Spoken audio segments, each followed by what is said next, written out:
नमस्कार दोस्तों, यूपीएससी में आपका बहुत बहुत स्वागत है। मेरा नाम है पूजा द्विवेदी। आज मैं जिस विषय के बारे में चर्चा करने जा रही हूँ वो है भारत नेपाल द्विपक्षीय संबंध कैसे चल रहे हैं। देखो, हाल ही में एक मानचित्र नेपाल ने निकाला है, साथ ही साथ एक नए नोट छापने की घोषणा की है जिसमें भारतीय क्षेत्र यानी कि काला पानी, लिपुलेख और लिम्पियाधुरा इसको दर्शाया जाएगा। अब ये उत्तेजित करने वाला है क्योंकि इस पर द्विपक्षीय वार्ता भी चल ही रही है, ठीक से अभी इसको सेटल नहीं किया गया है। और अगर नेपाल इसको अपने देश में दिखाएगा तो ये एक बहुत बुरी छवि डालेगा नेपाल की भारतीयों के अंतर्गत, क्योंकि जब कोई चीज़ अभी विवादित आप मान रहे हैं उस पर अगर आप चीज़ों आगे बढ़ा नहीं रहे तब तक आप कैसे उस क्षेत्र को अपना दिखा सकते हैं। पर विवाद सुगौली की संधि के रूप में हम समझेंगे। सुगौली की संधि जब एंग्लो नेपाल वॉर चली थी उसके बाद किस तरह से सुगौली ट्रीटी के द्वारा लिपुलेख, काला पानी और लिम्पियाधुरा को बताया गया था उसको देखेंगे। तो ठीक है, हाल ही में नेपाल ने एक मानचित्र के साथ 100 रुपये के एक नए नोट छापने की भी घोषणा की है। इसमें लिपुलेख, लिम्पियाधुरा और काला पानी जो कि भारतीय क्षेत्र हैं इसको अपने में दिखाने की कोशिश की है और करेगा। देखो, लिम्पियाधुरा यहाँ है, काला पानी यहाँ है और साथ ही साथ लिपुलेख का पास यहाँ है। तो इस पूरे क्षेत्र को विवादित माना जाता है। क्यों माना जाता है? क्योंकि यहीं से काली नदी बहती है। माना जा रहा था कि सुगौली की संधि में काली नदी के जो पूर्व के इलाके थे उस पर जब एंग्लो नेपालीज वॉर हुई उसके बाद ये एरिया नेपाल के हाथ से चला गया। पर अगर हम बात करें अभी की, तो अभी हाल ही फिलहाल में देखा गया है कि इन एरियाज़ को, इन क्षेत्रों को वापस से नेपाल ने अपने में शामिल करने की कोशिश की है। तो नए मुद्रा नोट पर भारत के क्षेत्रों को अपने क्षेत्र का हिस्से रूप में दर्शाने वाले नक्शा लगाने के प्रचंड कैबिनेट, प्रचंड कमल दहल की यहाँ सरकार है अभी, के फैसले पर भारत सरकार ने तीखी प्रतिक्रिया व्यक्त की है और नेपाल में कई लोग इसे उत्तेजित भी मान रहे हैं। भारत के विदेश मंत्री ने कहा है कि काठमांडू के ऐसे एक तरफा उपायों से ज़मीनी हकीकत नहीं बदलेगी। एक तरफा उपाय इसलिए बोला जा रहा है क्योंकि अगर आप नोट निकाल रहे हैं तो आप खुद अपने तरफ से निकाल रहे हैं, हमारी आपने उसमें सहमति ली नहीं और ये वार्ता भी हुई नहीं है कि अगर ये क्षेत्र, 3 क्षेत्र किसके अंतर्गत आ रहे हैं तो हमारे। पर अगर वो बात करना चाह रहे हैं तो बात करें पहले, उसके बाद ही नक्शा निकालें तो बेहतर है। लिपुलेख, काला पानी और लिम्पियाधुरा को भारत ने पूर्व नवंबर 2019 को अपने नक्शे में शामिल किया था। मई 2020 में नेपाल द्वारा एक राजनीतिक मानचित्र जारी करने के बाद नई दिल्ली और काठमांडू के बीच तनाव उत्पन्न हो गया। इसके बाद ये से इन्हीं क्षेत्रों के लिए तनाव उत्पन्न हुआ है और अभी आगे भी चलने वाला है।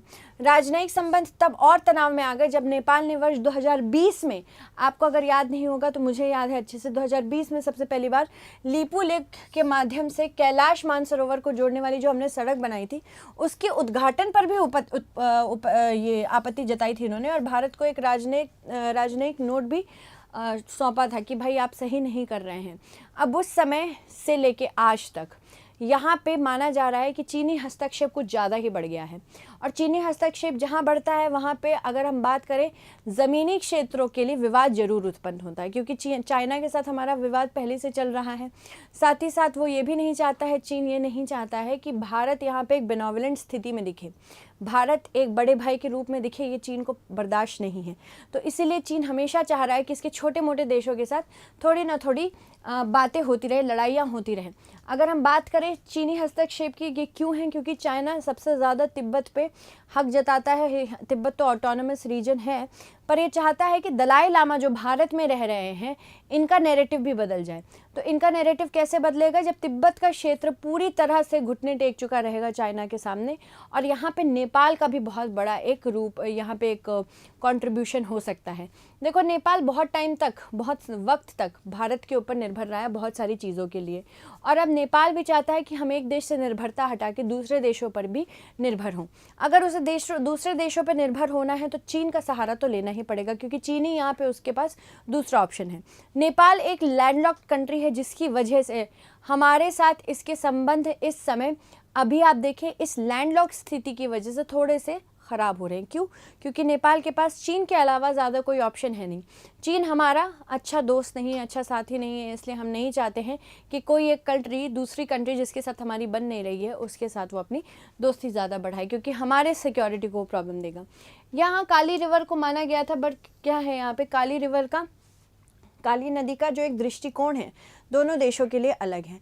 एक कंट्री कहती है कि भाई जहाँ से काली नाम का नाम काली पड़ रहा है वहाँ से आप डिवाइड करिए। दूसरी कंट्री कहती है नहीं, जहाँ से काली रिवर शुरू हो रही है वहाँ से आप डिवीज़न देखिए। तो यहाँ पे दोनों के बीच में कोई एक तरह से अग्रीमेंट नहीं है इस चीज़ को लेके। देखो, वर्ष 1814 1816 के एंग्लो नेपाल युद्ध के अंत में सुगौली की संधि के परिणाम स्वरूप नेपाल को ईस्ट इंडिया कंपनी के हाथों अपने क्षेत्र का एक बड़ा हिस्सा खोना पड़ा। साथ ही में अनुच्छेद 5 जो था इस संधि का, इसने काली नदी के पूर्व की भूमि पर नेपाल के शासकों को अधिकार छीन लिया गया था। तो जो पूर्व का हिस्सा था इस हिस्से पे छीन लिया गया था। दिक्कत यहाँ ये भी है कि उस समय काली नदी एक अलग रूप से बह रही थी, आज काली नदी एक अलग रूप से बहती है, इसका रास्ता बदलता रहता है। इस वजह से काला पानी, लिम्पियाधुरा और लीपू लेक क्षेत्र ये बहुत ज़्यादा परेशानी में रहते हैं। वर्ष 1819, 1821, 1827 एवं 56 में भारत के ब्रिटिश सर्वेयर जनरल द्वारा जारी किए गए थे कई नक्शे, और इसने काली नदी का उद्गम लिम्पियाधुरा में दिखाया गया था। फिर उसके बाद वर्ष 1879 में प्रकाशित अगले मानचित्र में स्थानीय भाषा में इस नदी का क्या नाम रखा गया था? कुटी यांगती का नाम प्रयोग किया गया था, और ये बाद में भी बरकरार रहा काली नदी का। वर्ष 1920-21 में प्रकाशित मानचित्र में कुटी यांगती नामक बरकरार रखा गया, लेकिन इसमें एक अलग काली नदी को भी पहचाना गया। उसके बाद अगर हम बात करें, इस नदी को एक मंदिर स्थल से निकलने वाली धारा के रूप में दर्शाया गया था, और यह लगभग 1 किलोमीटर नीचे की ओर मुख्य धारा में शामिल हो रही थी। अब यही सबसे बड़ी बात हो जाती है कि अगर हम इस नदी को मानते हैं कि ये नदी ही एक बाउंड्री करवा रही है काला पानी, लिम्पियाधुरा और लीपू लेक के बीच में, तो इसको कहाँ से हम मापेंगे, यह सबसे बड़ी बात है। हालांकि वर्ष 1947 में भारत को छोड़ने से पहले अंग्रेज़ों द्वारा ही जारी किए गए अंतिम मानचित्र में लिम्पियाधुरा से निकलने वाली काली नदी को प्रारंभिक स्थिति दिखाई गई थी। ठीक है, तो यहाँ पे काला पानी, यहाँ पे काली रिवर को ही जो लिम्पियाधुरा नदी के पास से निकल रही है इसी को बताया गया था यही काली नदी, और इसी के आधार पर हमने ये माना था कि जो पूर्वी क्षेत्र है ये हमारे भारत में शामिल हो गया था। तो यहाँ पे ये इशू चल रहा है। इस क्षेत्र के गांव गुंजी, नाभी, कुटी और काला पानी, जिन्हें तुलसी न्यूरांग और नाभीडांग के नाम से भी जाना जाता है, वर्ष 1962 तक नेपाल सरकार की जनगणना के अंतर्गत आते थे तथा लोग काठमांडू में सरकार को भूमि राजस्व भी का भुगतान करते थे। उसी वर्ष भारत चीन युद्ध के बाद स्थिति पूरी तरह से बदल गई। तब भारत के प्रधानमंत्री, तत्कालीन प्रधानमंत्री जवाहरलाल नेहरू जी ने नेपाल के राजा महेंद्र से संपर्क किया और कहा कि हम काला पानी का उपयोग करेंगे। इसी के साथ रणनीतिक रूप से भारतीय सेना के लिए बेस के रूप में ट्राई जंक्शन आ गया इंडो नेपाल और चाइना के बीच में।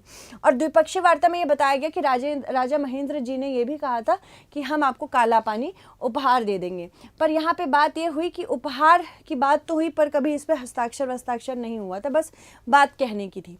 फिर वार्ता हुई। द्विपक्षीय वार्ता में आधिकारिक तौर पर नेपाल का प्रतिनिधित्व करने वाली कई प्रमुख हस्तियों ने यह दावा किया कि प्रधानमंत्री आई.के. गुजराल अप्रैल 1997 से मार्च 1998 ने यह वादा किया था कि अगर नेपाल अपने दावे के लिए सबूत पेश करेगा तो इस क्षेत्र को वो छोड़ देंगे। जुलाई 2000 में प्रधानमंत्री अटल बिहारी वाजपेयी ने कहा कि हमें आपकी नेपाल के एक भूमि की एक भी इंच पे कोई दिलचस्पी नहीं है।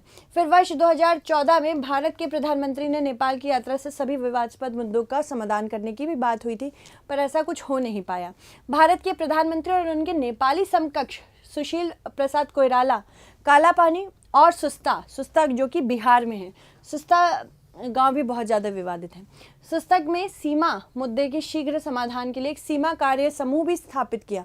मतलब ऐसा नहीं है कि इसके लिए कुछ किया नहीं जा रहा है, समूह, कमेटी, कमीशन ये सब बन रहे हैं। ऑन ग्राउंड इसको इम्प्लीमेंट करना एक बहुत बड़ा चैलेंज है। जून 2023 को भारत से लौटने के बाद नेपाल के प्रधानमंत्री पुष्पकमल दहल प्रचंड ने यह दावा किया कि भारतीय प्रधानमंत्री ने उन्हें आश्वासन दिया था कि सीमा मुद्दे को जल्द ही ठीक किया जाएगा। हालांकि यात्रा के अंत में आधिकारिक बयान में इसका कोई भी उल्लेख नहीं किया गया था। बहुत सारे विवाद चल रहे हैं अभी हमारे नेपाल के साथ। अब इन विवादों को किस तरह से सुलझाना है ये दोनों ही देशों पर बहुत निर्भर करता है।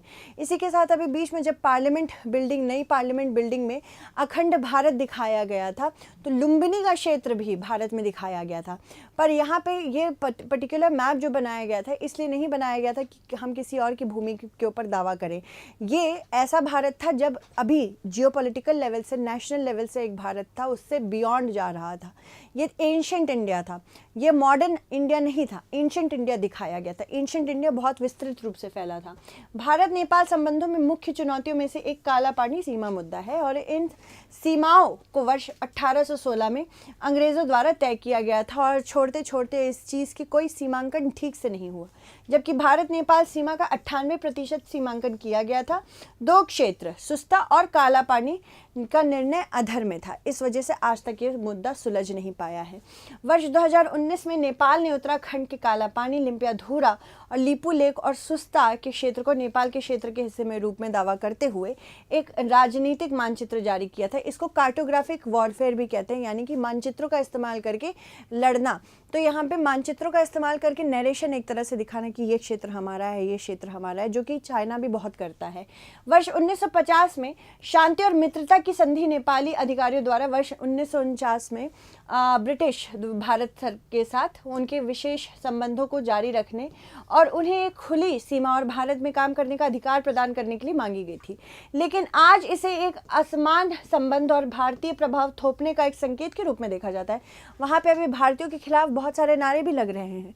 इसके अलावा इसे बेहतर करने के लिए, इसे बेहतर करने का विचार वर्ष 1990 के दशक के मध्य से संयुक्त मंतव्यों में किया गया, लेकिन अभी भी छिटपुट और अपमानजनक तरीके से ये बातें होती हैं। मतलब इसमें सबसे बड़ी गलती मीडिया की है, चाहे वो इंडियन मीडिया हो, चाहे वो नेपालीज मीडिया हो। अगर ठीक से इस मुद्दे को आप हैंडल नहीं करेंगे तो ये राजनीतिक संबंध खराब कर सकती है।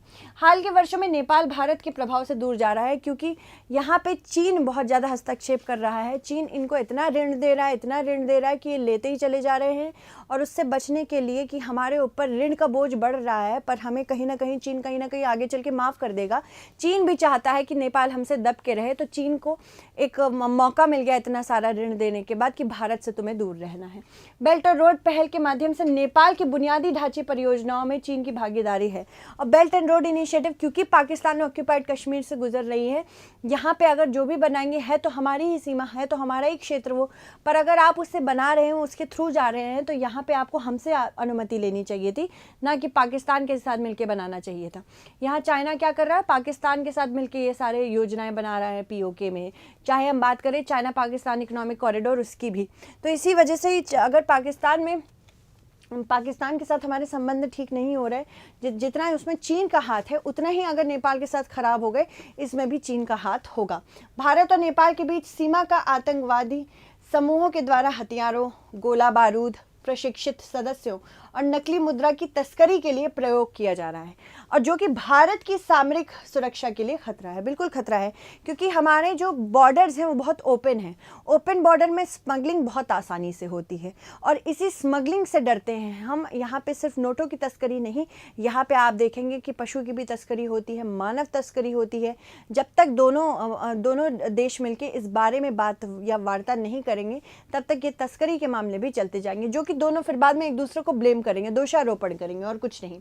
आज के समय में क्षेत्रीय राष्ट्रवाद पर बयानबाजी से बचने और शांत से बातचीत के लिए आधार तैयार करने की जरूरत है। सबसे बड़ी चीज़ तो यही है। जब तक आधार ही नहीं होगा तब तक हम आगे बात करेंगे कैसे, कि शांति से करना, छिटपुट और अपमानजनक बातें नहीं करनी है।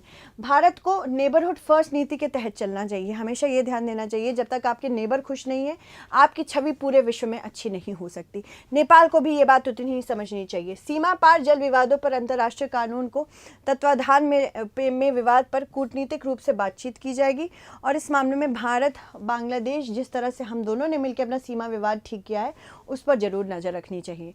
चलिए अब जान लेते हैं निवेश के बारे में। भारत को नेपाल में अपने निवेश बढ़ाना चाहिए। जितना हम निवेश बढ़ाएंगे, हमारी गुडविल भी बढ़ेगी, ताकि लोगों को लगे कि भारत सिर्फ अपने लिए नहीं काम कर रहा है, नेपाल के लिए भी काम कर रहा है। स्थानीय लोगों को लाभान्वित करने वाली परियोजनाएं भारत की सकारात्मक छवि नवयुग में बनाने में भी सहायता करेगी। चीन के प्रभाव का अगर मुकाबला करना है तो हमें चीन से हट के भी देखना पड़ेगा। हमें हमेशा ये नहीं कहना चाहिए कि हम चीन के प्रिज्म से हर चीज़ देख रहे हैं। जब तक हम चीन को रखेंगे अपने प्रिज्म में, तब तक नेपाल भी हमको क्या करेगा, चीन के साथ ही तोलेगा।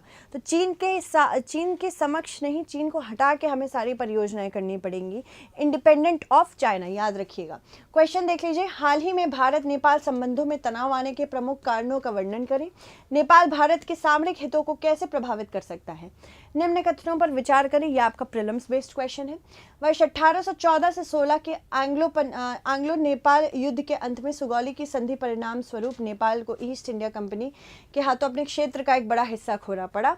सुगौली की संधि के अनुच्छेद 5 ने काली नदी के पूर्व की भूमि पर नेपाल के शासकों के अधिकार क्षेत्र को छीन लिया है।